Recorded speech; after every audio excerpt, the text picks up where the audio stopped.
साथियों, कोई समुदाय स्वयं को केवल तभी गतिमान रख सकता है जब वो राज सत्ता पर प्रभावकारी नियंत्रण रखकर मामूली सी मामूली जनसंख्या वाला अल्पमत समुदाय किस तरह से समाज में अपना वर्चस्व या अपनी सर्वोच्च हैसियत बरकरार रख सकता है। भारत में ब्राह्मणों की वर्चस्वपूर्ण स्थिति इसका जीती जागती मिसाल है। 3.5% के लोग आज राज सत्ता ही नहीं, समाज के विभिन्न क्षेत्रों में, सामाजिक, आर्थिक, राजनीतिक सभी क्षेत्रों में उनका वर्चस्व स्थापित है। क्यों? इसकी एक ही वजह है कि उनका राज सत्ता पर पूर्ण नियंत्रण है। यह नियंत्रण प्राचीन काल से, चाहे मुगलों का शासन रहा हो, चाहे अंग्रेजों का शासन रहा हो, और भारत के संविधान लागू होने के पश्चात भी आज ब्राह्मणों का वर्चस्व राज सत्ता पर लगातार बरकरार है।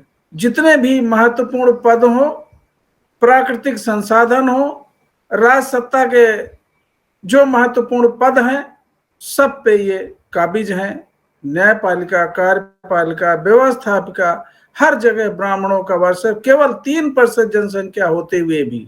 वजह यही है कि उनका राज सत्ता पर नियंत्रण है, राज सत्ता पर प्रभावकारी नियंत्रण है। दूसरी तरफ बहुसंख्यक लोग, जब प्रजातंत्रात्मक शासन प्रणाली भारत के संविधान द्वारा प्रदत्त की गई है, तो बहुसंख्यक समाज के लोग, बहुजन समाज के लोग, SC, ST, OBC, माइनॉरिटी के लोग आज सत्ता से दूर हैं, कोसों दूर हैं, और इसीलिए उन पे जुल्म, जाति, अन्याय, अत्याचार लगातार हो रहे हैं। अनुसूचित जाति की बड़ी जनसंख्या वाला शहर आगरा, जो अपने आप को जाटव, अपने आप को सर्वोच्च, अपने आप को पढ़े लिखे, अपने आप को धन्ना सेठ मानते हैं, जहां एक एक विधानसभा का क्षेत्र 80-80, 90-90% जनसंख्या वाला है अनुसूचित जाति का, वहां कोई और विधायक, वहां कोई और जनप्रतिनिधि चुना ही नहीं जा सकता। लेकिन अभी परसों की घटना है कि एक जाटव समाज की बारात में दूल्हे को घोड़ी से उतारकर उसकी पिटाई की गई, बारातियों को, महिलाओं को साथ छेड़खानी, उनको पीटा गया। कितने शर्म की बात है आगरा के लोगों के लिए, तथाकथित बुद्धिजीवी लोगों के लिए। इतनी सी बात नहीं समझ में आ रही।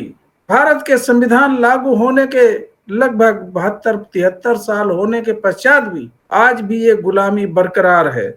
केवल एक ही कारण है कि राज सत्ता से दूर हैं। बहुसंख्यक समाज के लोग आज टुकड़ों पर बिक रहे हैं। बाबा साहब का नाम ले लेके अपने आप को बड़ा अंबेडकरवादी, अपने आप को बुद्धिस्ट, जाने क्या क्या साबित करने में तुले हैं। लेकिन एक ही शहर में गली गली में बाबा साहब के नाम पे संगठन बना के बाबा साहब को टुकड़ों में बेच दिया। वे खुद कौड़ियों में बिक रहे हैं। ऐसे संगठन बना के बिखरे हुए लोग राज सत्ता से दूर रहेंगे ही रहेंगे। इसलिए बाबा साहब ने कहा था कि अगर अपनी मुसीबतों का, अपनी गुलामी का अंत करना चाहते हो तो सत्ता के मंदिर पर प्रवेश करो, राज सत्ता पर नियंत्रण हासिल करो।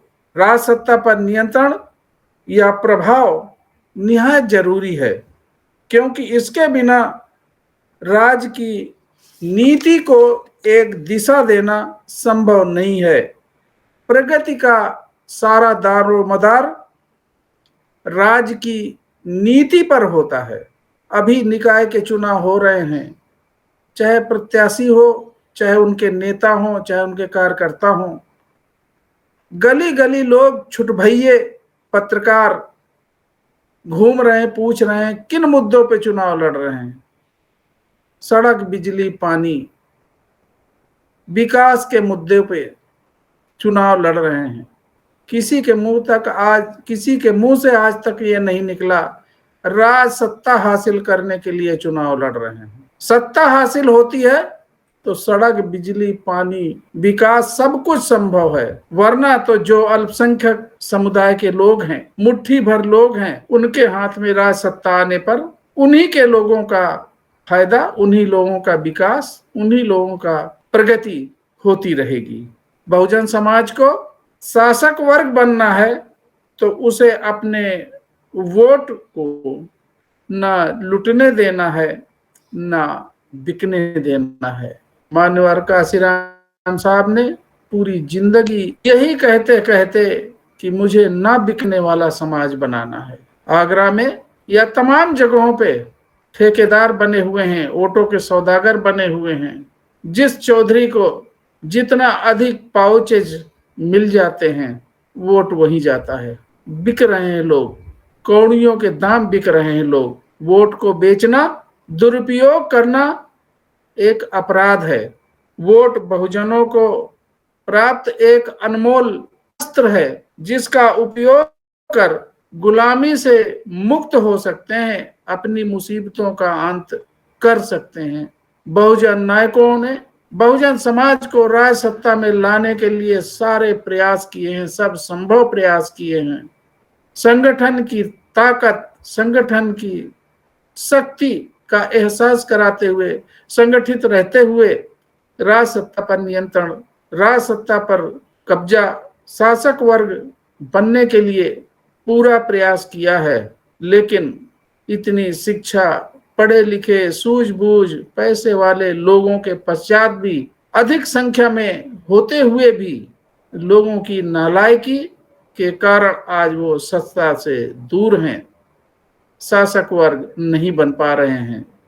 और बिना शासक वर्ग बने हुए, राज सत्ता पर प्रभावकारी नियंत्रण के बिना बहुजन समाज के मुसीबतों का अंत नहीं हो सकता। जय भीम, नमो बुद्धाय, नमस्कार।